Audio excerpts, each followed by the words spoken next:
It was 1:45 a.m. when I decided to take the plunge again, this time with a breakthrough dose of Changa.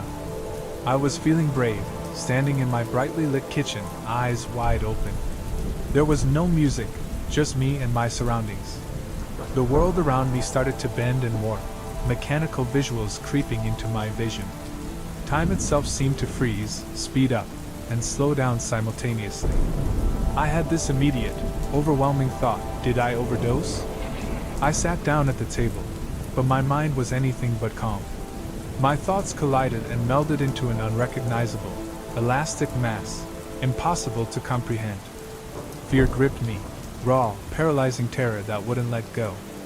Every time I tried to untangle it, the fear only grew deeper, pulling me into its core. I was trapped in it, and it felt like there was no escape. In an attempt to regain some control, I closed my eyes, hoping for relief. But instead, something far worse materialized. An entity appeared before me, masculine, stunningly beautiful, yet utterly alien.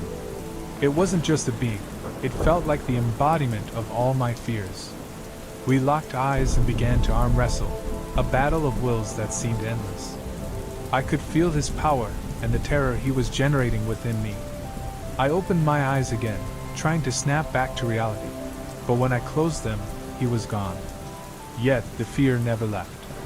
The kitchen around me started to dissolve into a swirling, chaotic mess, like I was sinking into some dark, organic landscape. It felt like my mind was melting, like plastic bags being set on fire and contorting in a fiery dance. I started to panic, wondering if my family could sense my suffering. Could they hear me? Should I wake someone? But all I could hold on to was the thought that this was temporary, that it would eventually fade.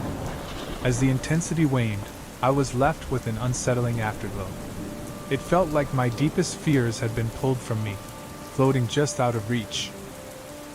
I survived this hellish journey, and though I was shaken, a strange sense of pride followed.